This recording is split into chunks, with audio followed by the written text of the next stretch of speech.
How's it going, Film and TV fans? Welcome back to another review here on the Off the Cuff Film Review segment of the the Talbot Street Productions YouTube channel.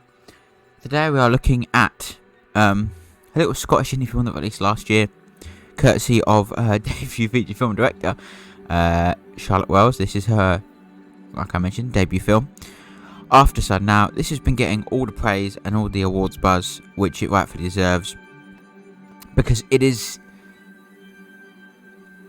it's really hard to explain how beautifully poetic this movie is and how just heart-wrenching it is as well, in such a brilliant way. I mean, I've only ever seen two movies that have genuinely made me feel, well, actually three now considering Clerks, but I've seen three movies that genuinely make me feel like I'm not watching a film, that I'm actually there with the people as it's happening. Those movies, obviously, Boiling Point, Clerks, and this movie.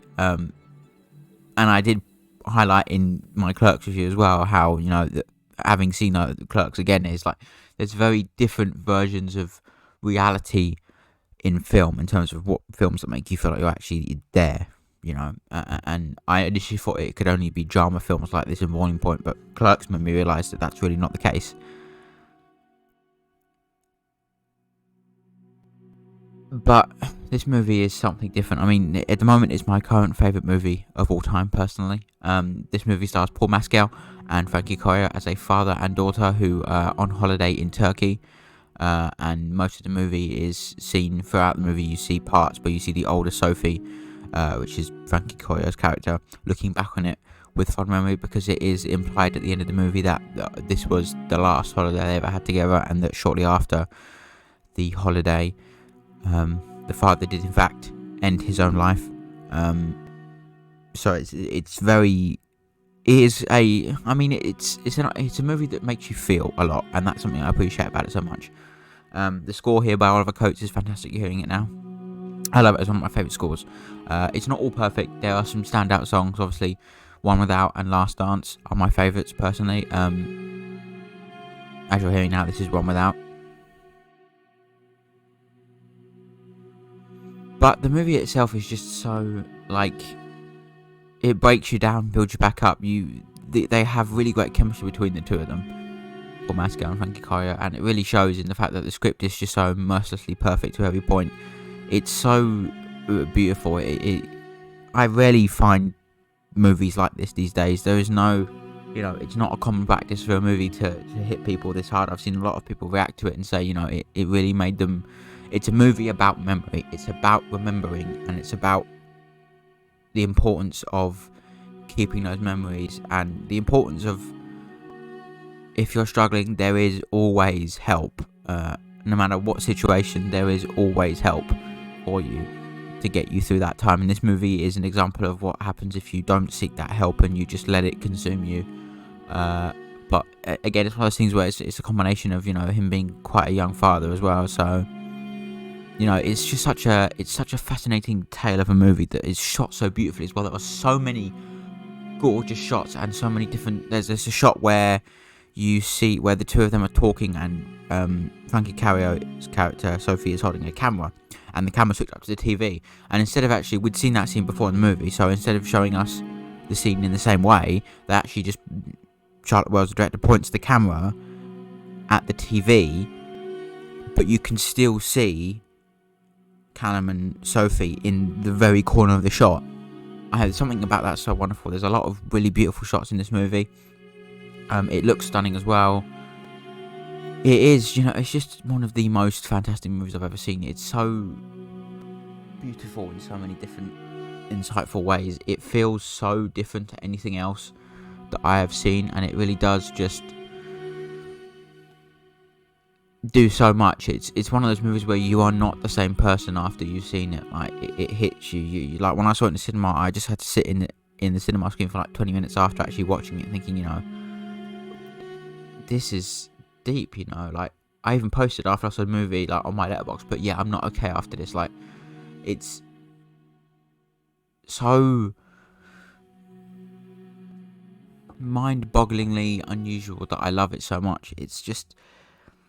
It's a perfect portrait of two people, and that's what's so brilliant about it. It's simplistic. There isn't too many characters beside our two main characters. It's just nice and simplistic. It's two characters enjoying the moment while it's happening, and then one of them reflecting on it later on. And we do see it from both characters' perspectives. There are times where we see Callum going through some hard times in the film, and then there are scenes where we see Sophie on her own doing different things and stuff. So it's not like it's a one-sided movie. It shows both perspectives, but it also understands that at the time, Sophie, as a character, as a person, was not going to be able to understand what her father was going through.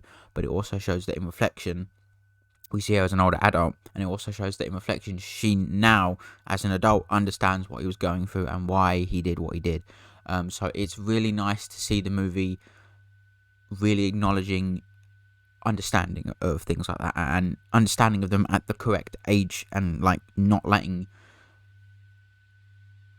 it bring you down, I think. And the movie's just so beautiful at having so many moments that, like, you see them genuinely happy together, but you also see moments where they fall out, like with the singing moment in the film where Sophie goes to sing, and it's just like such a beautiful portrait of a father-daughter relationship. And, you know, like, it's really, if you want to know how deeply rooted in, you know, like almost real life this movie is, I think A24 posted a picture. I think she posted it as well, when Charlotte Wells put a little like note to people on the A24 website. She posted a photo of the two, Frankie Corio and Paul Masco, in the movie, and a picture of her with her father, and the resemblance between, you know, like, just how the characters look is really uncanny. So it's obviously, I mean, I know she said in interviews that it's not entirely based off of what her life, but she has said that, you know, parts of it are drawn from her experience, which is, you know, nice to see. That's what I love, people bringing their own experiences into a movie, and it's no more clear and evident in a movie like this. I think it's just it's one of the best movies ever made. I think it's just incredible to see such visual attention through shot types, music choices, specifically lyric-wise with the music, especially the piece towards the end where they use the Queen song Aftersun, and then they mix it, Oliver Coates mixes score into it, and then the final lyrics are, "This is our last dance." I'll play it later on, don't worry, before the interview, but the lyrics are, "This is our last dance," and, you know, in reality, that is the last time they dance, and the movie slows down, and it's like, it's so synced to reality that she knew how she was going to do it, and that's so perfect in a movie like this. Like, seeing their ups, their downs, their highs, their lows, laughing, crying, enjoying, getting scared. You know, I've always said that's what movies are meant to be, to show emotions, to make, not only show the characters go through emotions, but to have the audiences go through those same emotions at the same time with the characters. If you're sitting and watching a movie and you're laughing with the characters, you're crying with them, you've got a big smile on your face where the characters have too, then the movie is doing its job properly. And this movie does that. It does every one of those things impeccably well at every chance it gets. Genuinely. You laugh with the characters, you cry with the characters, you feel scared for the characters, you know, you feel happy for them. You really feel for each these two characters in different elements, and how Sophie is unable to understand, but really tries to, and sometimes you can clearly see she pushes Callum to points where he's uncomfortable, but he can't explain to her why he's like that, which causes her to get more upset, because it's just so, it's hard because it's so wonderfully made in such a special way that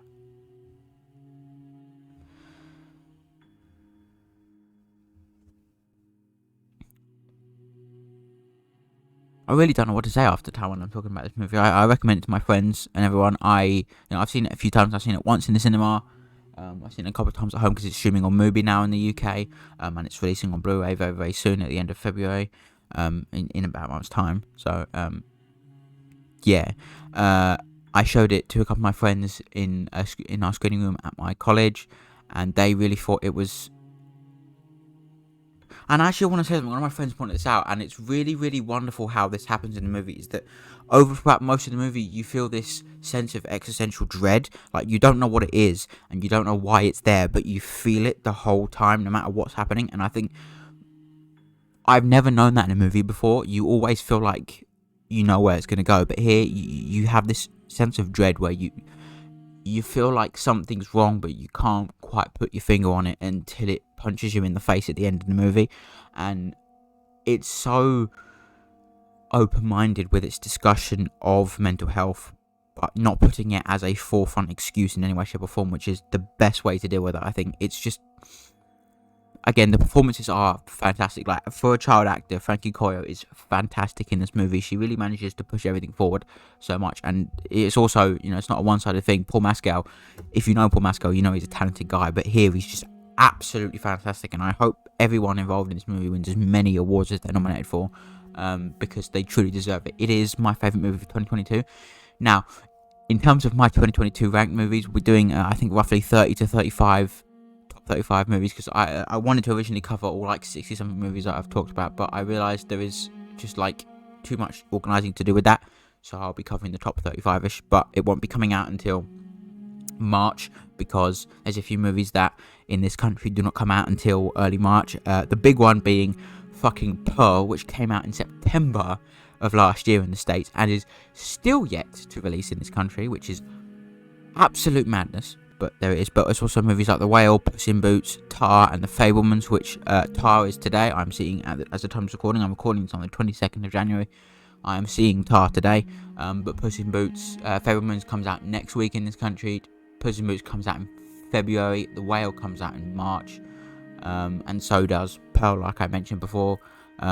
So, those movies I'll be waiting for that time, but I don't think the top is going to change that much, personally. But yeah, it is an absolutely godsend of a movie, if you ask me.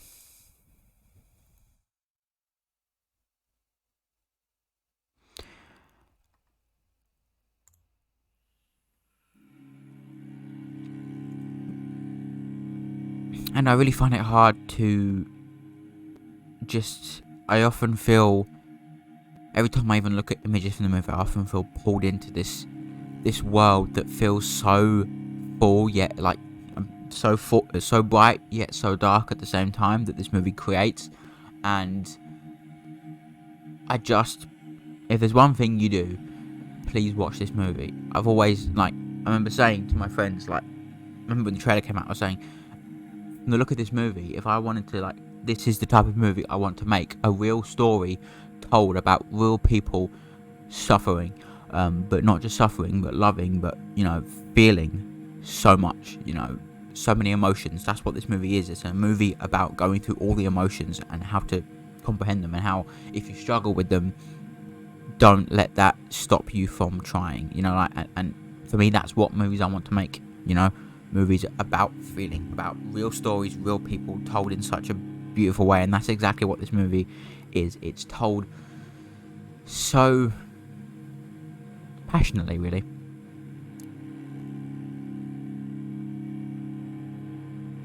And I keep thinking to myself that a movie like this comes round not very often, and I know I made the mistake of seeing Everything Everywhere All at Once way too many times, so now I can't really watch that movie for a while, because I saw it 7 times in the cinema. I just can't watch that movie anymore, so I'm trying not to make this mistake with this movie.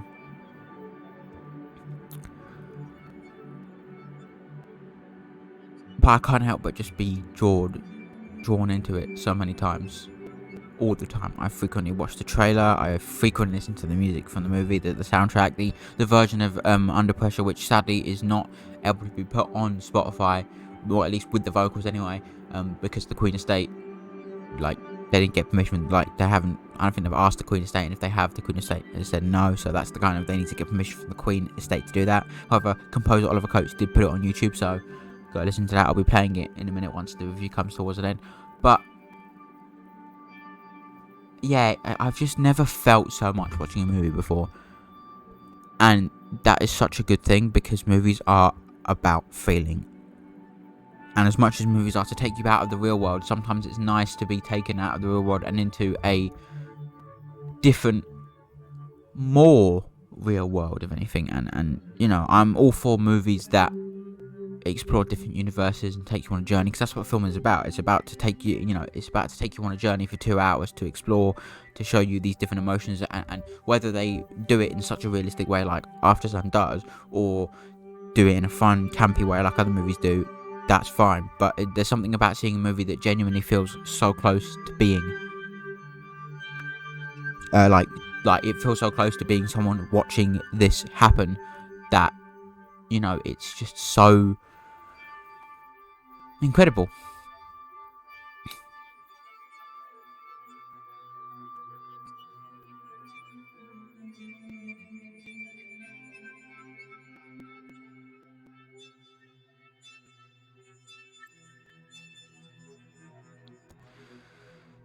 Yeah, please go watch this movie. I hope it does win all the awards. I really, really hope it does, because it deserves all of the awards that it's nominated for. And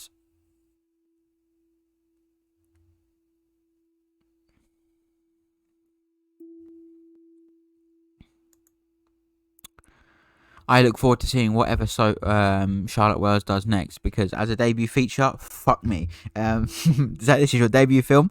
Incredible. Yeah, obviously in terms of awards, it's already won a few BIFTAs as well, and there's a few award shows already happened that it's won things at. But, you know, the big ones like the BAFTAs and the Oscars, I don't think it won any. I don't think it was nominated for any Golden Globes, which is really bad. Yeah. But yeah, the BAFTAs and the Oscars are coming up. The BAFTA nominations have already come out, and it's been nominated for a few things. We're just waiting on the Oscar noms now. Yeah, please do check out this movie. Like I said, in the UK, this movie is streaming on Mubi now. It has been since the 6th of January, I believe. 6th or 9th, one of those two. Yeah, thanks so much for watching. Please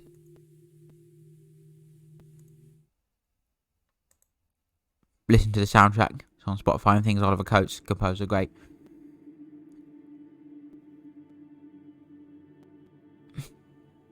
Yeah, it's an absolutely exquisite movie that I highly, highly recommend you do check out, because it is so...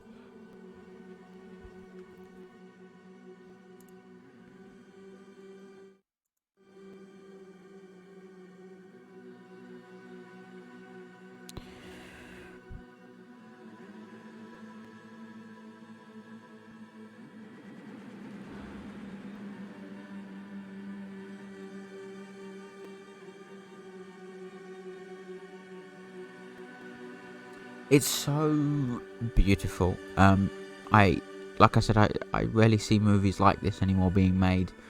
That, you know, in an industry where there are so many movies coming out, it is, you know, I've seen videos of people saying, oh, people have talked about this movie, I'll watch it, put it on the watch list, and then don't watch it. And when they do get to watch it, they wish they've watched it earlier. So in an industry where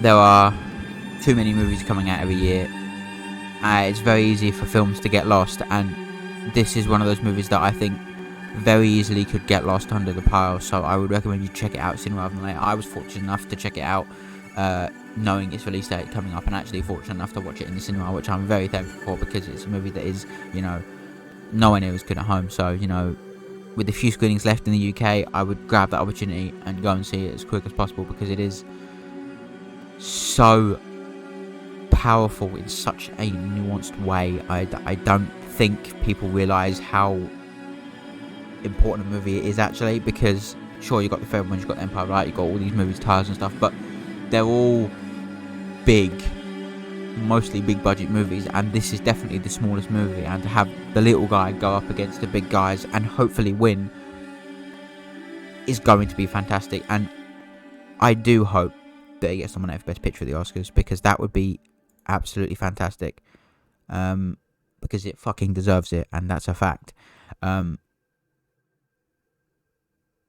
Please find a way to watch this movie, because it is just the greatest thing ever made. And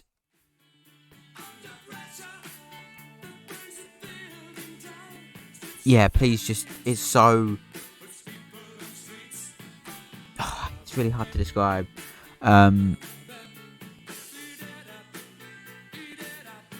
Yeah, just please watch it, find a way to watch it. It's gorgeous. It's so open in its portrayal of everything as well. Like, it feels like exactly how it was written on the page as well, which is something I've not felt with the movie before, and I'm very happy to say that, because, you know, it's always great when a movie comes over page for page. Obviously, having some legroom is cool, but it feels like it's jumped straight off of the script, and that is fantastic to me. It's something so just amazing to see and to hear and to witness, and just please check this movie out. It's phenomenal. Like, really, it moved me in a way that I don't think I've been moved by a movie in a very long time, and especially the ending. It's very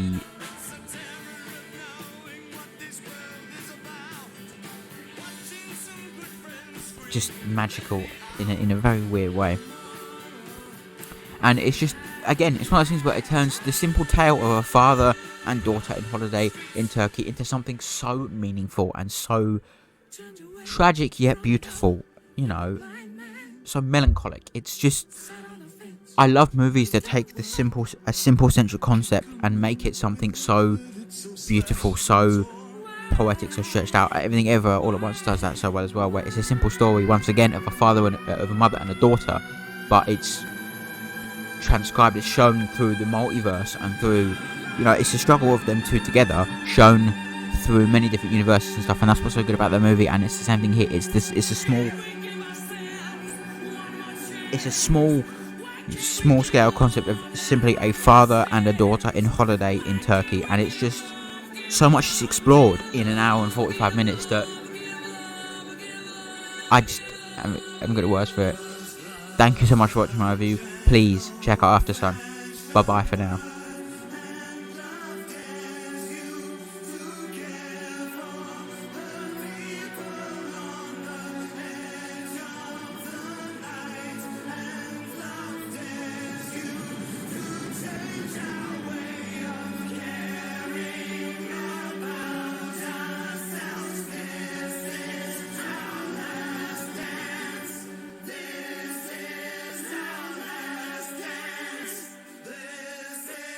Ourselves.